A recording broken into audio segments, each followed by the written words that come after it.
സുധീഷ്, കാലങ്ങളായി ഇന്ത്യൻ ആർമിയുടെ നവീകരണം അത് എല്ലാവരും ആഗ്രഹിച്ചിരുന്നു, അല്ലെങ്കിൽ ഉദ്യോഗസ്ഥരും സൈനിക ഉദ്യോഗസ്ഥരും എല്ലാവരും ആഗ്രഹിച്ചിരുന്നു. ഒരു തിയേറ്റർ കമാൻഡ് വേണമെന്നുണ്ടായിരുന്നു. അതുപോലെ തന്നെ സൈന്യത്തിൻ്റെ ആയുധങ്ങളുടെ നവീകരണം, സൈന്യത്തിൻ്റെ ഫോർമേഷൻ, അതിനകത്തൊക്കെ ഒരു നവീകരണവും മാറ്റവുമൊക്കെ എല്ലാവരും ആഗ്രഹിച്ചിരുന്നു. അതിൻ്റെ ഒരു മാറ്റമാണ് ഇപ്പോൾ കണ്ടുകൊണ്ടിരിക്കുന്നത്. പ്രത്യേകിച്ചും പുതിയൊരു special force battalion, Bhairava battalion, Rudra brigade, നേരത്തെ പറഞ്ഞ പോലെ തിയേറ്റർ കമാൻഡ്, അത് നമ്മൾ സംസാരിച്ചിരുന്നു. ഇങ്ങനെയുള്ള വലിയ മാറ്റങ്ങൾ സൈന്യത്തിലുണ്ടാവുകയാണ്. എന്തൊക്കെയാണ് ഈ ഒരു മാറ്റത്തിൻ്റെ പ്രത്യേകതകൾ? എന്തൊക്കെയാണ് ആ മാറ്റങ്ങളൊന്ന് വിശദീകരിക്കാൻ കഴിയും? പ്രധാനമായിട്ടുള്ള മാറ്റം എന്ന് പറഞ്ഞു കഴിഞ്ഞാൽ വൈജി, ഈ പ്രവർത്തന രീതിയെ നമ്മൾ മാറ്റുകയാണ്. നമ്മൾ ഒരു ടാസ്ക് ചെയ്യുന്നതിന് പല രീതികൾ നമുക്ക് അവലംബിക്കാമല്ലോ. ആ രീതിയാണ് നമ്മുടേത് മാറുന്നത്. അപ്പോൾ അതനുസരിച്ച് ഈ ഫോർമേഷനുകൾ, നിങ്ങൾ പറഞ്ഞ പോലെ ഫോർമേഷനുകൾ ഇതൊക്കെ റീസ്ട്രക്ചർ ചെയ്യുകയാണ് നമ്മൾ ചെയ്തിരിക്കുന്നത്. പ്രവർത്തന രീതി ശരിക്കും പറഞ്ഞാൽ മാറി എന്നുള്ളതാണ്. നമ്മുടെ ആർമിയുടെ സ്ട്രക്ചർ നമ്മൾ നോക്കിക്കഴിഞ്ഞാൽ, തിയേറ്റർ കമാൻഡ് തന്നെ നോക്കിക്കഴിഞ്ഞാൽ northern command, eastern command, central command, southern command, south western command, western command, ഇങ്ങനെ 6 മെയിനായിട്ടുള്ള കമാൻഡാണ് നമ്മൾ ഇപ്പോൾ ഉണ്ടാക്കി വെച്ചിരിക്കുന്നത്. അതിൻ്റെ കൂടുതൽ 7ാമത്തത് ആർമി ട്രെയിനിങ് കമാൻഡുകൾ.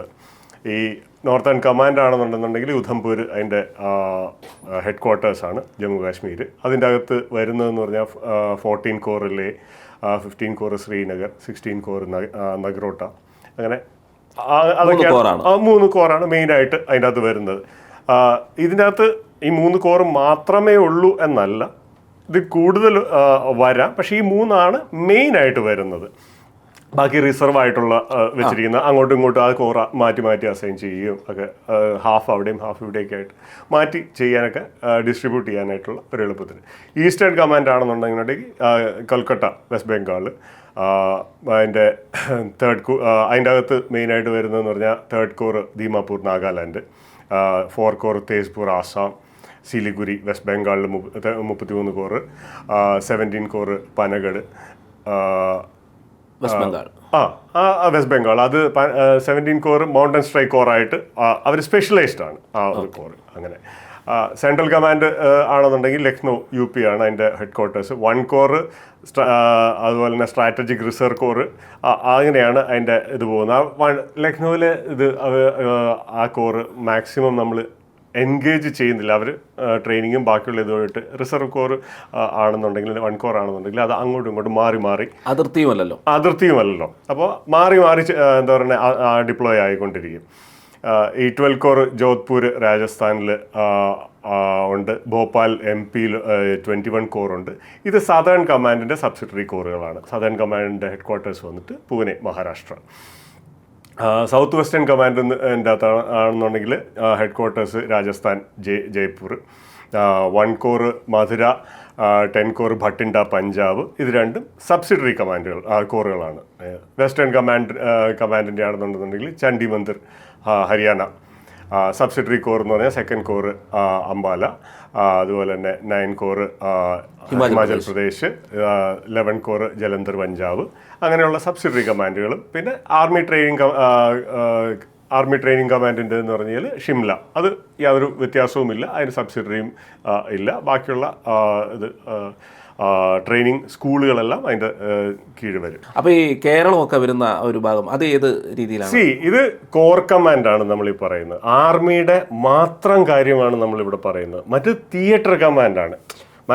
കേരളമൊക്കെ വരുന്നത് നമ്മൾ തിരുവനന്തപുരത്ത് ആസ്ഥാനമുള്ള മാരിടൈം തിയേറ്റർ കമാൻഡാണ്. ഇത് തിയേറ്റർ കമാൻഡ് ഇതുമായിട്ട് മിക്സ് ചെയ്ത് ഇത് ആർമിയുടെ കാര്യം മാത്രമാണ് നമ്മൾ പറയുന്നത്. മറ്റു തിയേറ്റർ കമാൻഡ് എന്ന് പറയുമ്പോൾ ആർമി, എയർഫോഴ്സ്, നേവി എല്ലാം കൂടെ എന്താ പറയുക ഒരേ സമയം സമഞ്ജസമായിട്ട് കൊണ്ടുപോകാനുള്ള സാധനമാണ് തിയേറ്റർ കമാൻഡ്. ഇത് ആർമി കോർ കമാൻഡാണ്. തിയേറ്റർ കമാൻഡിന്റെ സദേൺ ആസ്ഥാനമാണ് തിരുവനന്തപുരം, അതെ, മാരിടൈം. നമുക്ക് ആർമിയുടെ ഇത്ര നാളും ഇന്ത്യൻ ആർമി എങ്ങനെയാണ് വർക്ക് ചെയ്തിരുന്നത് എന്നൊരു ഘടന പറയാം. അപ്പൊ എന്നാലേ ഇത് മാറ്റം എന്താണെന്ന് നമുക്ക് മനസ്സിലാക്കാനായിട്ട്. അതായത് ബേസിക് ആയിട്ടുള്ള എന്ന് പറഞ്ഞാൽ ഒരു സെക്ഷനാണ്. ഒരു സെക്ഷൻ എന്ന് പറഞ്ഞാൽ 10 മുതൽ 12 സോൾജേഴ്സ് വരെ ഉള്ളതിനെയാണ് സെക്ഷൻ എന്ന് വിളിക്കുക. അപ്പോൾ അങ്ങനെ 3 സെക്ഷൻ കൂടുന്നതാണ് ഒരു പ്ലാറ്റൂൺ. ആ ഒരു പ്ലാറ്റൂൺ ലീഡ് ചെയ്യുന്നത് ലെഫ്റ്റനൻ്റ് ആയിരിക്കും. അതായത് ലെഫ്റ്റനൻ്റ് ആണ് ശരിക്കും ഇന്ത്യൻ ആർമിയിലെ കമ്മീഷൻഡ് ഓഫീസേഴ്സിലെ ആദ്യത്തെ സ്റ്റാർട്ടിങ്. അങ്ങനെയുള്ള ഒരു പ്ലറ്റൂണിൻ്റെ അകത്തുള്ളത് 40ഓളം പട്ടാളക്കാരാണ്. അങ്ങനെയുള്ള 3 പ്ലറ്റൂണുകൾ ചേരുന്നതാണ് ഒരു കമ്പനി. ഈ കമ്പനിയെ ഹെഡ് ചെയ്യുന്ന ഒരു ക്യാപ്റ്റൻ അല്ലെങ്കിൽ മേജർ ആയിരിക്കാം. അങ്ങനെയുള്ള ഒരു കമ്പനിയിൽ 150ഓളം പട്ടാളക്കാരാ, 120 മുതൽ 150ഓളം പട്ടാളക്കാരാണ്. അങ്ങനെയുള്ള 4 തൊട്ട് 6 കമ്പനി വരെ കൂടി ചേരുന്നതാണ് റെജിമെൻറ്റ്, അല്ലെങ്കിൽ ഒരു ബറ്റാലിയൻ എന്ന് പറയുന്നത്. ബറ്റാലിയൻ്റെ തലപ്പത്തിരിക്കുന്നത് ഒരു കേണലായിരിക്കും. അതിൻ്റെ അത് ഏകദേശം 1000ഓളം പട്ടാളക്കാർ. അതായത് ഈ റെജിമെന്റ് ആണ് നമ്മൾ കൂടുതൽ കേൾക്കുന്നത്. അതായത് ഈ റെജിമെന്റിലാണ് ശരിക്കും പറഞ്ഞു കഴിഞ്ഞാൽ മിസൈലിന്റെ റെജിമെന്റ് വരുന്നുണ്ട്, ജാട്ട് റെജിമെന്റ്, മദ്രാസ് സാപ്പേഴ്സ്, സിഖ് റെജിമെന്റ്, ഗൂർഖ. അങ്ങനെ അവർക്കാണ് അതായത് ഈ റെജിമെന്റ് ആണ് ശരിക്കും പറഞ്ഞ ഇപ്പോൾ ഒരു പട്ടാളക്കാരൻ ട്രെയിനിങ് കഴിഞ്ഞിട്ടാണെങ്കിൽ ശരി, ഒരു ജവാന കഴിഞ്ഞിട്ട് വരുന്ന ഒരു പട്ടാളക്കാരനായാലും ശരി, ഓഫീസ് ട്രെയിനിങ് കഴിഞ്ഞിട്ട് വരുന്ന ഒരു ഓഫീസേഴ്സ് അവർ പാസ് ഔട്ട് ആയി കഴിയുമ്പോൾ അവരെയാണെങ്കിലും ശരി ഈ റെജിമെൻറ്റിലേക്കാണ് അസൈനിങ് നടക്കുക. അവിടെ നിന്നാണ് പിന്നെ മുകളിലേക്ക് പടിപടിയായിട്ട് പ്രമോഷനും ഒക്കെ ആയിട്ട് കയറിപ്പോവുക. ഈ റെജിമെൻറ്റുകൾ ഇന്ത്യൻ ആർമിയിലെ ഏറ്റവും എന്താ പറയുക അഭിമാനമുള്ള ഒരു സംഗതിയാണ് റെജിമെൻറ്റ് എന്ന് പറയുന്നത്. അതായത് നാം നമക് നിഷാൻ, നാം റെജിമെൻറ്റിൻ്റെ പേര്, റെജിമെൻറ്റിൻ്റെ ഉപ്പും ചോറും, റെജിമെൻറ്റിൻ്റെ നിഷാൻ അടയാളം. അങ്ങനെ അതാണ് നാം നമക് നിഷാനിന് വേണ്ടിയിട്ടാണ് ഓരോ പട്ടാളക്കാരനും ഏറ്റവും അഭിമാനം കൊള്ളുന്നതും അതിന് വേണ്ടിയിട്ടാണ് അവർ പോരാടുന്നതും എന്ന് ആണ് അതിൻ്റെ ഒരു സങ്കല്പം. അതിൻ്റെ ആ ഒരു ട്രെയിനിങ്ങും അങ്ങനെ തന്നെയാണ്. അപ്പോൾ അങ്ങനെയുള്ള 3-4 ബറ്റാലിയൻ അല്ലെങ്കിൽ റെജിമെൻറ്റുകൾ ചേരുന്നതാണ് ഒരു ബ്രിഗേഡ്. ബ്രിഗേഡിൻ്റെ താഴ്പത്താണ് ഒരു ബ്രിഗേഡറാണ് ഉള്ളത്. അതിൻ്റെ അത് ഏകദേശം 3000 മുതൽ 5000 പട്ടാളക്കാർ വരെ ഉണ്ടാവും. അങ്ങനെയുള്ള 3-4 ബ്രിഗേഡുകൾ ചേരുന്നതാണ് ഒരു ഡിവിഷൻ. ആ ഡിവിഷൻ്റെ അകത്ത് ഏകദേശം 15000 മുതൽ 20000 പട്ടാളക്കാർ വരെ ഉണ്ടാവും. ഒരു മേജർ ജനറലാണ് അത് ഹെഡ് ചെയ്യുന്നത്. അങ്ങനെയുള്ള 2-3 ഡിവിഷനിൽ കൂടുന്നതാണ് കോറ്. അതിൻ്റെ തലപ്പത്തിരിക്കുന്നത് ഒരു ലെഫ്റ്റനന്റ് ജനറൽ ആയിരിക്കും. അങ്ങനെയുള്ള 1-ൽ കൂടുതൽ കോറുകൾ ചേരുന്നതാണ് നമ്മൾ നേരത്തെ പറഞ്ഞ command, core command. Core command നേരത്തെ പറഞ്ഞ വെസ്റ്റേൺ കമാൻഡ്, അത് കോർ കമാൻഡുകളാണ്. അതായത് തിയേറ്റർ കമാൻഡുമായിട്ട് പിന്നെയും കൺഫ്യൂസ് ആകരുത്, കോർ കമാൻഡുകളാണ്. അതാണ് ഇതിൻ്റെ ഒരു ജനറൽ ഹൈരാർക്കി ഇത്ര നാളും വർക്ക് ചെയ്തുകൊണ്ടിരുന്നത്. ഇപ്പോൾ എന്ന് പറഞ്ഞു കഴിഞ്ഞാൽ ഇന്ത്യൻ ആർമി പ്രഖ്യാപിച്ചിരിക്കുന്ന മോഡേണൈസേഷൻ എന്ന് പറഞ്ഞാൽ രുദ്ര ബ്രിഗേഡ്, ശക്തിബാൺ റെജിമെൻറ്റ്, അതുപോലെ തന്നെ ഭൈരവ് ബറ്റാലിയൻ, ദിവ്യാസ്ത്ര ബാറ്ററീസ് എന്നിങ്ങനെ ഉള്ള ഒരു റെജിമെൻ്റൽ ആ ഒരു ചേഞ്ചുകൾ മാക്സിമം അവിടെയാണ് വന്നിരിക്കുന്നത്. അതാണ് അതിൻ്റെ ഒരു മേജറായിട്ടുള്ള ഒരു പ്രവർത്തന രീതി കൊണ്ടുള്ള ഒരു ചേഞ്ച് എന്ന് പറഞ്ഞാൽ. ഇത് എന്തുകൊണ്ടാണെന്ന് ചോദിച്ചു കഴിഞ്ഞാൽ 2 ഫ്രണ്ട് വാർ, നമ്മൾ ചൈനയും പാകിസ്ഥാനുമായിട്ട് ഒരേ സമയം യുദ്ധം വന്നേക്കാം എന്നുള്ള ഒരു അസംഷനിലാണ് നമ്മൾ തുടങ്ങുന്നത്. അത് ഏറ്റവും മാക്സിമം വേണമല്ലോ പ്രതീക്ഷിക്കാം. ഏറ്റവും അല്ല, ഇപ്പം 3ാമത്തെ കൂടെ വന്നിട്ടുണ്ടല്ലോ, ബംഗ്ലാദേശും. ഇപ്പോൾ ആ ഒരു 3 ഫ്രണ്ട്, അത് സിറ്റുവേഷൻസ് ഡൈനാമിക് ആണ്, അത് മാറി മറിഞ്ഞുകൊണ്ടിരിക്കും. പക്ഷേ ഇതൊരു തുടക്കം എന്ന് പറഞ്ഞാൽ ഇങ്ങനെ ഈ ഒരു ലൈനിലേക്ക് പോവുക എന്നുള്ളതാണ്. അത് ഒന്ന്. രണ്ടാമത്തെ കാര്യം എന്ന് പറഞ്ഞാൽ ഇൻ്റഗ്രേറ്റഡ് ആയിട്ടുള്ള, അജൈലായിട്ടുള്ള, പെട്ടെന്ന് ഡിപ്ലോയ് ആവണം, പെട്ടെന്ന് ചടുലമായിരിക്കണം. അങ്ങനെ അജൈലായിട്ടുള്ള ടെക് എനേബിൾഡ് ആയിട്ടുള്ള ഫങ്ഷൻസ്, അത് ഫോർമേഷൻസിന് വേണ്ടിയിട്ടാണ് ആധുനിക യുദ്ധം അങ്ങനെയാണല്ലോ. അപ്പോൾ ടെക് എനേബിൾഡ് ആയിട്ടുള്ള ഫോർമേഷൻസ്, ഓപ്പറേഷണൽ ഫോർമേഷൻസ്, അതാണ് നമുക്ക് വേണ്ടത്. അതിന് വേണ്ടിയിട്ടാണ് ഈ ചേഞ്ചുകൾ നമ്മൾ കൊണ്ടുവരുന്നത്. ഈ സൈലോഡ് യൂണിറ്റ്സ് എന്ന് പറഞ്ഞു കഴിഞ്ഞാൽ നമ്മൾ നേരത്തെ പറഞ്ഞ ആ ഒരു ഘടനയിൽ ഒരു റെജിമെൻറ്റ് ഒക്കെ എന്ന് പറഞ്ഞാൽ ആ ഗൂർഖ റെജിമെൻ്റ് ആണെങ്കിൽ ഗൂർഖ റെജിമെൻറ്റ്, അതിൻ്റെ അത് വേറെ ആരും വരുന്നില്ല. അതിൻ്റെ അകത്ത് ഗൺസ്, മറ്റേ ഹവിച്ചർ ഗൺസ് വരുന്നില്ല, ടാങ്ക് വരുന്നില്ല, അതൊക്കെ അപ്പുറത്ത് ആർമേഡ് ഇതിൻ്റെ അകത്താണ് വരുന്നത്. അത് മിസൈലാണെന്നുണ്ടെങ്കിൽ മിസൈലിൻ്റെ റെജിമെൻ്റാണ്, മനസ്സിലായി. ബ്രഹ്മോസ് ഒരു സെപ്പറേറ്റ് റെജിമെൻ്റാണ്, മനസ്സിലായില്ലേ. അതും ഇതുമായിട്ട് യാതൊരു ബന്ധവുമില്ല. അപ്പോൾ ഈ ഡ്രോൺസ് ഇൻട്രൊഡ്യൂസ് ചെയ്തപ്പോഴും അത് വേറൊരു റെജിമെൻ്റ് ആയിട്ട് പോയി കഴിഞ്ഞാൽ പറ്റില്ല. അപ്പോൾ അതിന് പകരമാണ് നമ്മൾ ഇതെല്ലാം കൂടി ഇൻ്റഗ്രേറ്റ് ചെയ്തിട്ട് ഒരു സെപ്പറേറ്റ് ബ്രിഗേഡ് ഉണ്ടാക്കുകയാണ്. എല്ലാ ബ്രിഗേഡിൻ്റെ അകത്തും ഇത് തന്നെ കുറേശ്ശെ വരും. പക്ഷേ ഇത് പതിയെ തുടങ്ങി വയ്ക്കുകയാണ് ഇപ്പോൾ ചെയ്യുന്നത്. അത് വളരെ പതിയെ ഈ ഒരു മാറ്റം വരുള്ളൂ. അതുപോലെ തന്നെ ബോർഡർ റെസ്പോൺസും അങ്ങനെയുള്ള ശത്രുവിനെ തുരത്തി ഓടിക്കാനായിട്ടുള്ള ഒരു കേപ്പബിലിറ്റി കൂടുതലുണ്ടാവും. കാരണം നേരെ താഴേക്ക് വന്നു കഴിഞ്ഞാൽ ഇതിൻ്റെ അകത്ത് ഒരേ ബ്രിഗേഡിൻ്റെ അകത്ത് മെക്കനൈസ്ഡ് ഇൻഫൻട്രി ബറ്റാലിയൻ ഉണ്ടാവും, ആർമേഡ് റെജിമെൻ്റ് ഉണ്ടാവും, അതായത് T-90 അർജുൻ അങ്ങനെയുള്ള ടാങ്കുകൾ ഉണ്ടാവും, ആർട്ടിലറി റെജിമെൻ്റ് ഉണ്ടാവും, പിനാക്ക, ധനുഷ് അറിയാലോ, ഹോവിറ്റ്സർ ആണ്. ധനുഷിൻ്റെ അകത്താണ് സ്മാർട്ട് അമ്യൂണേഷനും അങ്ങനെയുള്ള സാധനങ്ങളും ഒക്കെ കൊണ്ടുവരുന്നത്. അപ്പോൾ ആ ഒരു ഇൻ്റഗ്രേഷൻ ഇത് ഒരു ബ്രിഗേഡോളം വന്ന് കഴിഞ്ഞ് കഴിഞ്ഞാൽ ഞാൻ തിരിച്ച് ഒന്നുകൂടെ പുറകോട്ട് പോവാണ്. ഈ 5000 പട്ടാളക്കാരുടെ ഇടയ്ക്ക് ഇതെല്ലാം കൂടെ മിക്സ് ചെയ്തിട്ട് പെട്ടെന്ന് മൂവ് ചെയ്യാൻ പറ്റുന്ന, കാരണം 1000-2000 ടാങ്കുകൾ ഒരുമിച്ച് മൂവ് ചെയ്യാൻ നോക്കുന്നതിലും പെട്ടെന്ന് മൂവ് ചെയ്യാൻ പറ്റുന്നത് 10-20 എണ്ണമാണ്. അപ്പം അങ്ങനെ പെട്ടെന്ന് മൂവ് ചെയ്യാൻ പറ്റുന്ന ഫോർമേഷനിലുള്ള എല്ലാ കേപ്പബിലിറ്റിയും ഉള്ള ബ്രിഗേഡുകളെയാണ് നമ്മൾ ഉണ്ടാക്കി വയ്ക്കാനായിട്ട് ശ്രമിക്കുന്നത്.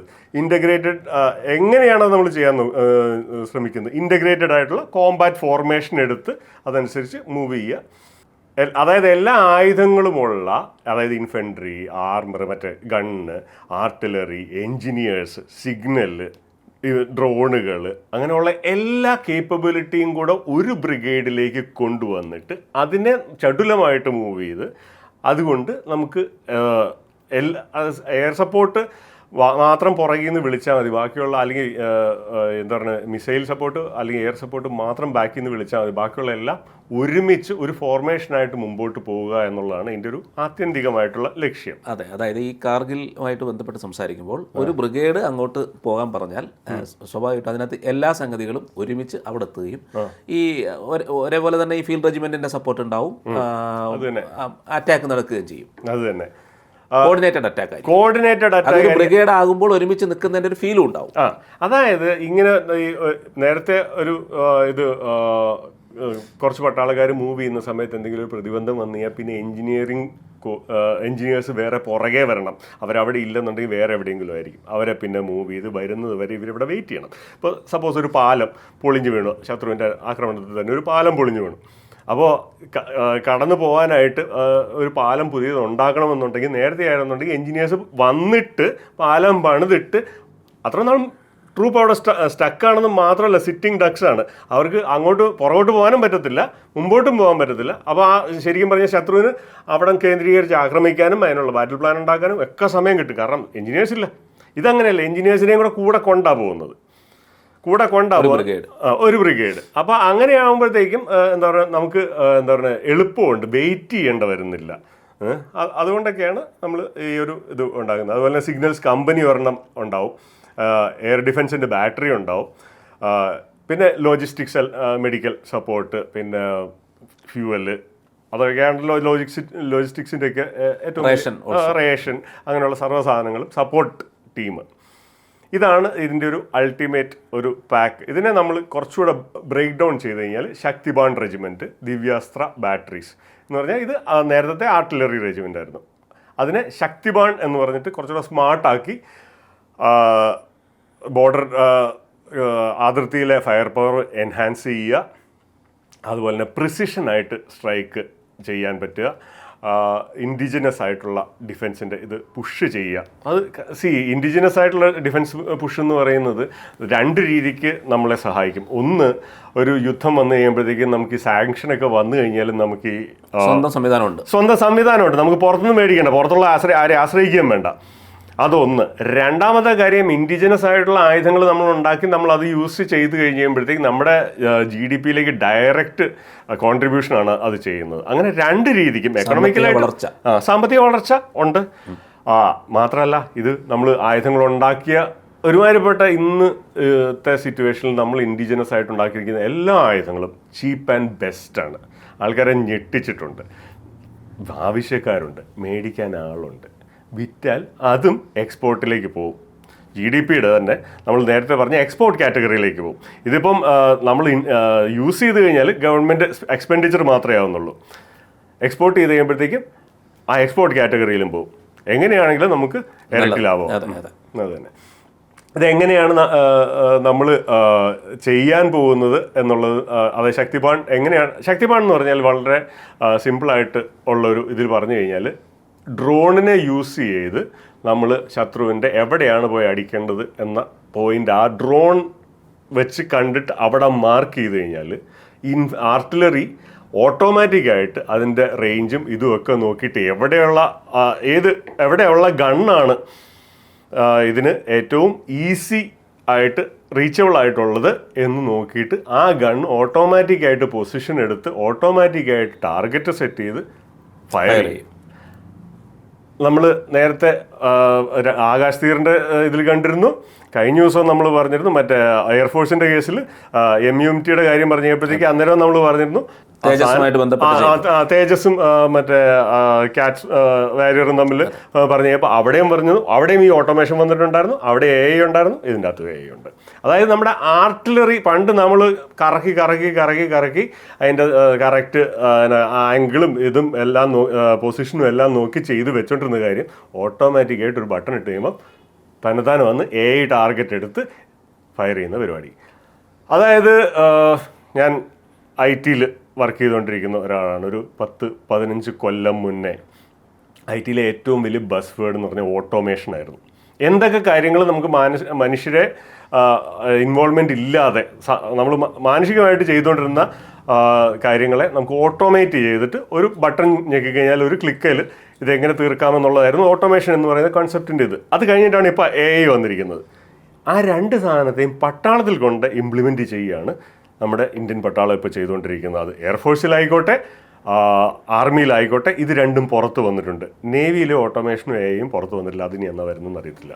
നമുക്ക് അതിന് വേണ്ടി വെയിറ്റ് ചെയ്യാം. തീർച്ചയായിട്ടും അത് ചെയ്തിട്ടുണ്ടെന്നുള്ള കാര്യം സംശയമൊന്നുമില്ല വായത, പക്ഷെ വാർത്ത പുറത്തേക്ക് വരാത്തത് വരട്ടെ, നമുക്ക് നമ്മൾ വെയിറ്റിംഗ്. അപ്പോൾ ഇത് എങ്ങനെയാണ് ചെയ്യാൻ പോകുന്നത് എന്നുള്ളത് പറഞ്ഞാൽ ഇൻഡിജിനസ് ആയിട്ടുള്ള ആർട്ടിലറി പ്ലാറ്റ്ഫോംസ് ATAGS എന്ന് പറഞ്ഞാൽ advanced towed artillery gun system.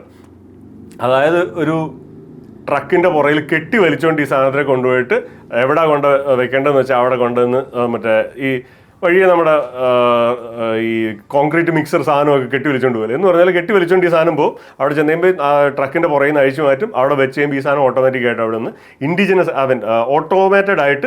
Autonomous ആയിട്ട് സ്വന്തമായിട്ട് തീരുമാനങ്ങളെടുത്ത് ഈ സാധനം ചെയ്യും. കാരണം എന്താ, മറ്റേ ലിങ്ക് ഉണ്ട് ഡ്രോണിൻ്റെ അകത്തുനിന്ന് നമ്മൾ ടാർഗറ്റ് സെലക്ട് ചെയ്ത് അടിച്ചോ മക്കളെ എന്ന് പറയുമ്പോഴത്തേക്കും അതിൻ്റെ ലിങ്ക് വഴി ഇതിൻ്റെ അകത്ത് കൺട്രോൾ വന്ന് ഈ സാധനം ഓട്ടോമാറ്റിക്കായിട്ട് ദിശയും പൊസിഷനും എടുത്ത് ഫയർ ചെയ്യും. രണ്ടാമത് ധനുഷിൻ്റെ അകത്ത് ഞാൻ പറഞ്ഞല്ലോ സ്മാർട്ട് അമ്യൂണേഷനും അങ്ങനെയുള്ള പല കാര്യങ്ങളും വരുന്നതേ ഉള്ളൂ. അടുത്തത് ലോയിറ്ററിങ് മ്യൂണിഷൻസ് ഫ്രം DRDO ഉണ്ടാക്കുന്നുണ്ട്. പ്രൈവറ്റ് ആയിട്ടുള്ള കോൺട്രിബ്യൂട്ടേഴ്സ് ഉണ്ട്. ആ ലോയിറ്ററിങ് അമ്യൂണിഷൻ എന്ന് പറഞ്ഞാൽ മറ്റേ പറന്ന് കിടക്കുകയും പിന്നെ ഏറ്റവും അവസാനം അവിടുന്ന് മിസൈൽ അയക്കണമെങ്കിൽ മിസൈൽ അയക്കാം, അത് വന്ന് താഴെ വീണ് പൊട്ടിത്തെറിക്കുന്ന കാമിക്കാസൈഡ് ഡ്രോണായിട്ട് വേണമെങ്കിൽ വരാം, അങ്ങനെയുള്ള സാധനങ്ങൾ. ഈ ഡ്രോണിൽ തന്നെ മറ്റേ അറ്റാക്കിംഗ് കേപ്പബിലിറ്റി ഉണ്ട്. അതിൻ്റെ അകത്ത് ടാർഗറ്റ് സെലക്ട് ചെയ്തിട്ട് അപ്ലിങ്ക് വഴി ആർട്ടിലറി വന്ന് വേണമെങ്കിൽ അങ്ങനെയും ചെയ്യാം. പിന്നെ remote propelled aviations from Bharat electronics, idea forge, അങ്ങനെയുള്ള ആൾക്കാർ. ബേസിക്കലി ഡ്രോണുകളാണ്. കാറ്റ്സ് വാരിയർ വേണമെന്നുണ്ടെങ്കിൽ അങ്ങനെയാവാം, ബാക്കിയുള്ള ഡ്രോണുകളാണെന്നുണ്ടെങ്കിൽ അങ്ങനെയാവാം, എല്ലാം. അതുപോലെ തന്നെ ഫയർ ചെയ്യുന്നത് നേരത്തെ കൈയും കൊണ്ടായിരുന്നു, മറ്റേ വള്ളി പിടിച്ച് വലിച്ചിട്ട് കണ്ടിട്ടില്ല നമ്മൾ, മറ്റേ ബോഫോഴ്സിൻ്റെയൊക്കെ ഗണ്ണ് എല്ലാം സെറ്റ് ചെയ്ത് കഴിഞ്ഞിട്ട് പട്ടാളക്കാർ മാറിയിട്ട് ഫയർ എന്ന് പറയുമ്പോൾ ഒരാൾ ഒരു വള്ളിയെ പിടിച്ച് വലിക്കും. അന്നേരമായിരുന്നു ആ ഗണ്ണൊക്കെ പൊട്ടിക്കൊണ്ടിരുന്നത്. ഇതിപ്പോൾ അങ്ങനെയല്ല, സോഫ്റ്റ്വെയർ വഴിയാണ്. അതുപോലെ തന്നെ ബാറ്റിൽ ഫീൽഡ് മാനേജ്മെൻറ്റ് സിസ്റ്റം. ഒരു മാനേജ്മെൻറ്റ് സിസ്റ്റം എന്നൊക്കെ പറഞ്ഞു കഴിഞ്ഞാൽ വളരെ വലിയൊരു സിസ്റ്റമാണ്. എവിടെയൊക്കെ എന്തുമാത്രം അമ്യൂണേഷൻ ഉണ്ടെന്നും ബാക്കിയുള്ള സാധനങ്ങളും എല്ലാം, അതുപോലെ തന്നെ ലോജിസ്റ്റിക്കൽ സപ്ലൈ ചെയിൻ, അതെല്ലാം കൺട്രോൾ ചെയ്യാനായിട്ടുള്ള സാധനങ്ങൾ വേണ്ടിയതാണ്. അതുപോലെ തന്നെ AI based threat analysis modules. Threat analysis ചെയ്യുന്ന AI ആണ്. എവിടെ നിന്ന് ആക്രമണം ഇങ്ങോട്ട് വരുന്നു, എന്തൊക്കെയാണ്, അത് മുഴുവൻ ഓട്ടോമാറ്റിക്കായിട്ട് അത് നമ്മുടെയാണോ ശത്രുവിൻ്റെ ആണോ ഒക്കെ അനലൈസ് ചെയ്ത് തീരുമാനിക്കുന്നത് AI ആണ്. അത് സെൻട്രലൈസ്ഡ് സോഫ്റ്റ്വെയർ ആണ്. താഴേക്ക് വന്നു കഴിഞ്ഞാൽ മറ്റേ C4I സപ്പോർട്ടുണ്ട്. C4I സപ്പോർട്ടിൻ്റെ അകത്താണ്. C4I എന്ന് പറഞ്ഞാൽ കമാൻഡ്, കൺട്രോള്, കമ്പ്യൂട്ടർ, കമ്മ്യൂണിക്കേഷൻ, അതാണ് C4. പിന്നെ C4ISR എന്ന് പറഞ്ഞാൽ ഇൻ്റലിജൻസ്, സർവൈലൻസ്, റെക്കഗ്നൈസൻസ്. ഇതെല്ലാം കൂടി വരുന്നൊരു സാധനമാണ്. നമ്മൾ C4I ആയിരുന്നു പാകിസ്ഥാനിൽ നൂർഖാനിൽ അടിച്ചു പൊട്ടിച്ച്, അവിടെ S ഇല്ല, R ഇല്ല. ഇത് C4ISR സപ്പോർട്ട് ഓരോ ബ്രിഗേഡിനും വരുന്നുണ്ട്. ഓരോ ബ്രിഗേഡിനും ഇത് കംപ്ലീറ്റ് തുടങ്ങുന്നേ ഉള്ളൂ. നമ്മൾ ഈ ഒരു പ്രോഗ്രാം തുടങ്ങുന്നേ ഉള്ളൂ. ഇത് വന്ന് കംപ്ലീറ്റ് ആയിക്കുമ്പോൾ ഓരോ ബ്രിഗേഡിനും വരും. രുദ്ര ബ്രിഗേഡുകൾ അതിർത്തി മുഴുവൻ വിന്യസിക്കുകയും അതിന് മുഴുവൻ C4ISR സപ്പോർട്ടും വരും. അത് തന്നെ പ്രൈമറി സ്ട്രൈക്ക് മറ്റേ ദിവ്യാസ്ത്ര ബാറ്ററികളാണ്. ഒരു ബാറ്ററി എന്ന് പറഞ്ഞാൽ ഒരു റെജിമെന്റ് ഗൺ റെജിമെന്റ് എന്ന് പറഞ്ഞാൽ 3-4 ഗൺ ബാറ്ററിയാണ്. അതായത് 18 ഗണ്ണോളം വരുന്ന ഇതാണ് ഒരു മറ്റേ ആർട്ടിലറി റെജിമെന്റിൽ വരുന്നത്. അതുപോലെ കാമിക്കാസെ ഡ്രോണുകൾ, ഡ്രോൺ സിസ്റ്റംസ്, ലോജിസ്റ്റിക്കൽ അല്ലെങ്കിൽ മെഡിക്കൽ സപ്പോർട്ടുകൾ. ഇതാണ് ശക്തിവാൻ റെജിമെന്റിന്റെ ഒരു ബേസിക് കോമ്പോസിഷൻ. അത് കഴിഞ്ഞിട്ട് വരുന്നത് ഭൈരവ് ബറ്റാലിയൻ. ഭൈരവ് ബറ്റാലിയൻ എന്ന് പറഞ്ഞാൽ പഴയ കാലാൾപ്പടയെ കുറച്ചുകൂടി മോഡേണൈസ് ചെയ്ത് അതിനെ കുറച്ച് അതിൻ്റെ അകത്തും ഈ പറഞ്ഞ പോലെ ലൈറ്റ് കമാൻഡോ ഫോഴ്സ് ജാട്ട് റെജിമെൻറ്റിൻ്റെ ഒരു ബറ്റാലിയൻ ആണെന്നുണ്ടെങ്കിൽ അതിൻ്റെ അകത്ത് ജാട്ട് റെജിമെൻറ്റിൻ്റെ ആൾക്കാർ മാത്രമേ കാണുള്ളൂ. അത് തോക്ക് പിടിച്ച് പോകുന്ന ആൾക്കാർ മാത്രമേ, പട്ടാളക്കാർ മാത്രമേ ഉണ്ടാവുള്ളൂ. ഇതങ്ങനെയല്ല. ഇതിൻ്റെ അകത്ത് ലൈറ്റ് ഇൻഫൻട്രി കമാൻഡോ ടീം ഉണ്ടാവും, സ്നൈപ്പർ ഉണ്ടാവും, റീകോണസെൻസ് ഉണ്ടാവും, ഡ്രോണുകളുണ്ടാവും. അതായത് ഓരോ ബറ്റാലിയനിലും ഡ്രോൺ ഉണ്ടാവും, സർവൈലൻസ് യൂണിറ്റ് ഉണ്ടാവും, മെഡിക് ഉണ്ടാവും, കോമ്പാറ്റ് മെഡിക്കൽ സെല്ല്. അത് ഒരു ഡോക്ടറല്ല, ഒന്നിൽ കൂടുതൽ ഡോക്ടേഴ്സും അതിനുള്ള നേഴ്സുമാരും. പിന്നെ ഇതിൻ്റെ അകത്ത് വേറൊരു സംഗതിയും കൊണ്ട് ഇവർ ഇൻട്രൊഡ്യൂസ് ചെയ്യുന്നുണ്ട്. അത് എന്തുമാത്രമാണെന്നുള്ളത് പുറത്തേക്ക് വന്നിട്ടില്ല. Cross training. അതായത് ഒരു ഇൻഫൻട്രി കമാൻഡോ ആണെന്നുണ്ടെങ്കിൽ അയാൾക്ക് ഡ്രോൺ പറത്താനായിട്ടുള്ള ട്രെയിനിങ്. ഇതിപ്പോൾ ഇൻഫൻട്രി എന്താ പറയുക, സോൾജർ മാത്രമായിട്ടുണ്ടായിരുന്ന ആൾ സോൾജർ ആയിട്ടായിരുന്നു നേരത്തെ നിന്നുകൊണ്ടിരുന്നത്. ഇപ്പോൾ അയാൾക്ക് കമാൻഡോ ട്രെയിനിങ് ഉണ്ട്. അത് കഴിഞ്ഞിട്ട് മറ്റേ പാരാഎസ്എഫിൻ്റെ ആ ഒരു മോഡലിലുള്ള അഡ്വാൻസ്ഡ് ട്രെയിനിങ് വരുന്നുണ്ട്. അതിൻ്റെ കൂട്ടത്തിൽ ഡ്രോണ് അങ്ങനെയുള്ള സർവ്വ സാധനങ്ങളിലും ഇത് കൊടുക്കുന്നുണ്ട്. കാരണം ഈ ക്രോസ് ട്രെയിനിങ്ങിൻ്റെ ഒരു ഇമ്പോർട്ടൻസ് എന്താണെന്ന് വെച്ച് കഴിഞ്ഞാൽ, ഒരാൾക്ക് ഇപ്പോൾ എന്തെങ്കിലും പറ്റിക്കഴിഞ്ഞാൽ, ഒരുമിച്ച് പോകുന്ന 5 പേരുണ്ടെന്നുണ്ടെങ്കിൽ ഒരാൾക്ക് എന്തെങ്കിലും പറ്റിക്കഴിഞ്ഞാൽ അയാളുടെ ചുമതലകൾ ബാക്കിയുള്ളവർ ഷെയർ ചെയ്ത്, അതായത് വെടികൊണ്ടു പരിക്കേറ്റു, അയാൾക്ക് ഓപ്പറേഷണൽ അല്ലാത്തൊരവസ്ഥ വന്നു കഴിഞ്ഞാൽ അന്നേരത്തേനും ബാക്കിയുള്ള 4 പേരും ആ റെസ്പോൺസിബിലിറ്റി ഏറ്റെടുത്ത് മുമ്പോട്ട് പോവുക എന്നുള്ളതാണ്. അയാൾ അപ്പോൾ മെഡിക്കൽ ആണെന്നുണ്ടെങ്കിൽ പോലും അപ്പോൾ ആ 5 പേരിൽ ഇപ്പോൾ ഡോക്ടർക്കാണ് പരിക്കേറ്റത്. അപ്പോൾ ബാക്കിയുള്ള ഡോക്ടർ വേറെ എവിടെന്നെങ്കിലും ഒരു ഡോക്ടർ വരുന്നവരെ വെയിറ്റ് ചെയ്യാൻ പറ്റില്ലല്ലോ. അപ്പോൾ അയാളുടെ ചുമതലകൾ മുമ്പോട്ട് കൊണ്ടുപോകാനായിട്ട്, അത്രയ്ക്ക് പറ്റിയില്ലെങ്കിലും ബേസിക് ആയിട്ടുള്ള കാര്യങ്ങളെങ്കിലും മുമ്പോട്ട് കൊണ്ടുപോകാനായിട്ട് മറ്റുള്ളവരെ ക്രോസ് ട്രെയിൻ ചെയ്യുക എന്നുള്ള പരിപാടിയും കൂടെ ഉണ്ട്. പിന്നെ ഡ്രോൺ ഉണ്ടാവും, ഡ്രോൺ യൂസ് ചെയ്തിട്ടുള്ള സർവൈലൻസ് ഉണ്ടാവും.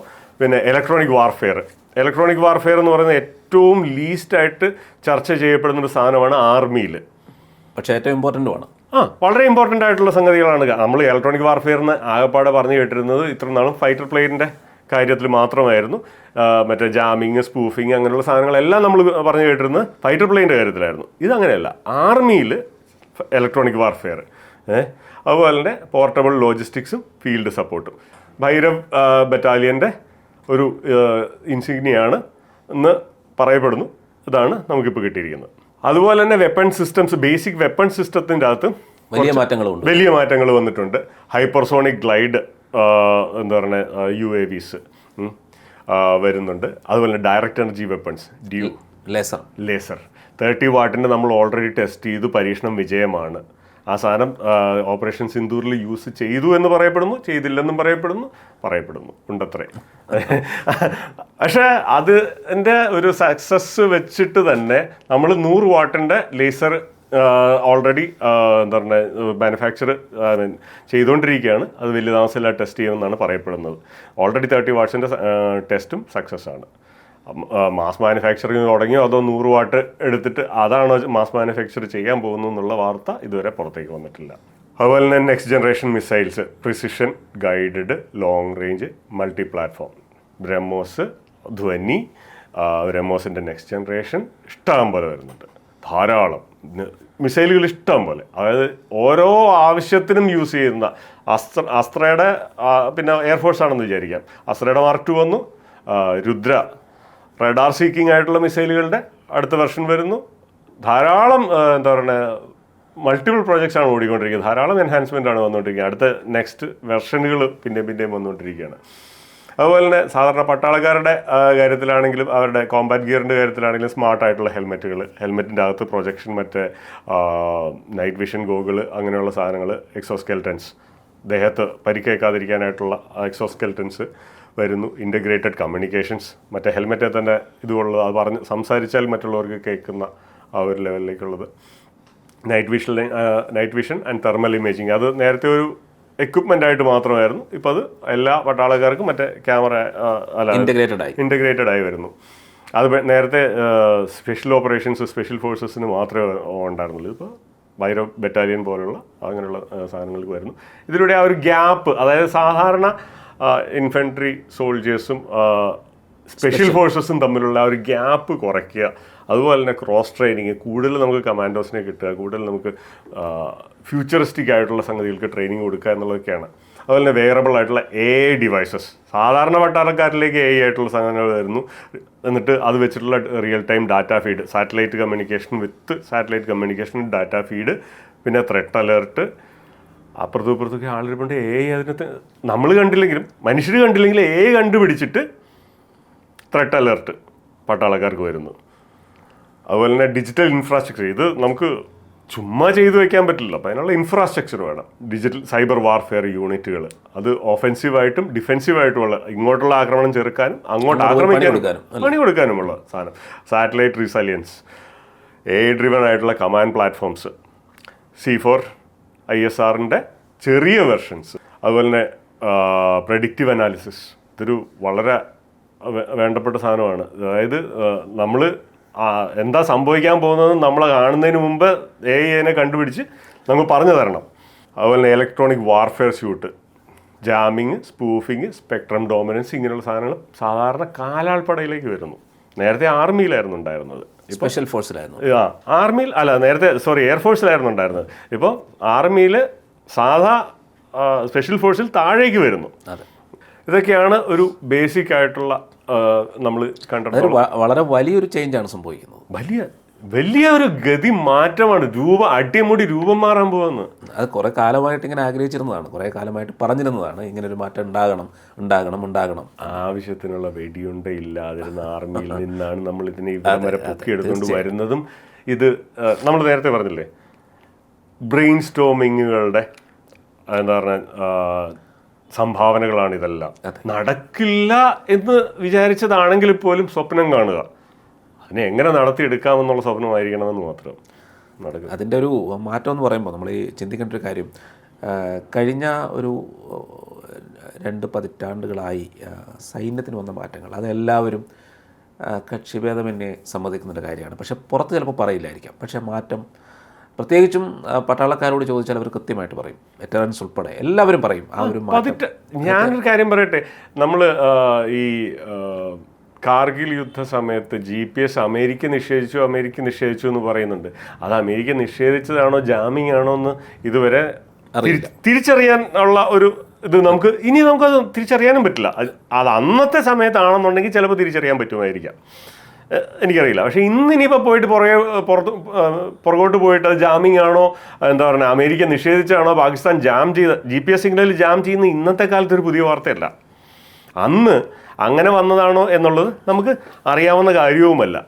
അത് നമുക്ക് ഇനി പോയി അനലൈസ് ചെയ്യാനും പറ്റില്ല. ഞാൻ പറയുന്നത് അതിൻ്റെ ഒരു കേപ്പബിലിറ്റിയാണ് ഞാൻ പറയുന്നത്. ഇപ്പോൾ നമുക്ക് അങ്ങനെ ചിന്തിക്കാൻ പറ്റുന്നുണ്ട്, നമുക്കതിനെപ്പറ്റി അറിയാം. അത് അന്ന് അമേരിക്ക നമുക്ക് GPS-ൻ്റെ സർവീസ് ഡിനൈ ചെയ്തതാണോ, പാകിസ്ഥാൻ അതിനെ ജാം ചെയ്തതാണോ, ജാം ചെയ്യാനുള്ള ടെക്നോളജി അമേരിക്കയായിട്ടോ ചൈനയായിട്ടോ കൊടുത്തതാണോ എന്ന് പോലും നമുക്കിപ്പോഴും അറിയാൻ പാടില്ല. ഞാൻ പറയുന്നത് മനസ്സിലായോ? അതാണ് നമ്മുടെ അന്നത്തെ അവയർനെസ്സും ഇന്നത്തെ അവയർനെസ്സും തമ്മിലുള്ള വ്യത്യാസം. നമുക്ക് അന്ന് അതിന് മാത്രം അവയർനെസ്സേ ഉണ്ടായിരുന്നുള്ളൂ. ഇന്ന് അവയർനെസ് ഉണ്ട്, നമുക്കതിനുള്ള എക്വിപ്മെൻ്റ് ഉണ്ട്. പാകിസ്ഥാൻ്റെ GPS, ചൈനയുടെ GPS സിഗ്നൽ ജാം ചെയ്യാനായിട്ട് നമുക്ക് ഇന്ന് പറ്റും. വ്യത്യാസമുണ്ട്, ധാരാളം വ്യത്യാസമുണ്ട്. വെടിയുണ്ട ഇല്ലാതിരുന്നിടത്തു നിന്നാണ് ഇവിടെ വന്നുകൊണ്ടിരുന്നത്. അതെ. അപ്പോൾ അങ്ങനെ വലിയൊരു മാറ്റം, പ്രത്യേകിച്ചും ഇനി വരാൻ പോകുന്ന യുദ്ധങ്ങളായിക്കോട്ടെ, ഈ ഉയർന്നു വരുന്ന പ്രശ്നങ്ങളായിക്കോട്ടെ, ഒന്നും നേരിട്ടുള്ള ആക്രമണം മാത്രമായിരിക്കില്ല. സൈബർ വാർഫെയർ, ഇലക്ട്രോണിക് വാർഫെയർ, ഇതൊക്കെ ജാമിങ് എല്ലാം സംഭവിക്കും. അപ്പോൾ അതിനെല്ലാം നേരിടാനുള്ളൊരു കരുത്തിലേക്ക് ഇന്ത്യൻ സൈന്യം ഉയർന്നു വരട്ടെ. ഈ ഒരു മാറ്റം രുദ്ര ബ്രിഗേഡ് വരുന്നതിൻ്റെ മാറ്റം അത് വലിയ രീതിയിലുള്ളൊരു മാറ്റങ്ങൾക്ക് കാരണമാകട്ടെ എന്ന് നമുക്ക് ആശംസിക്കാം, പ്രതീക്ഷിക്കാം.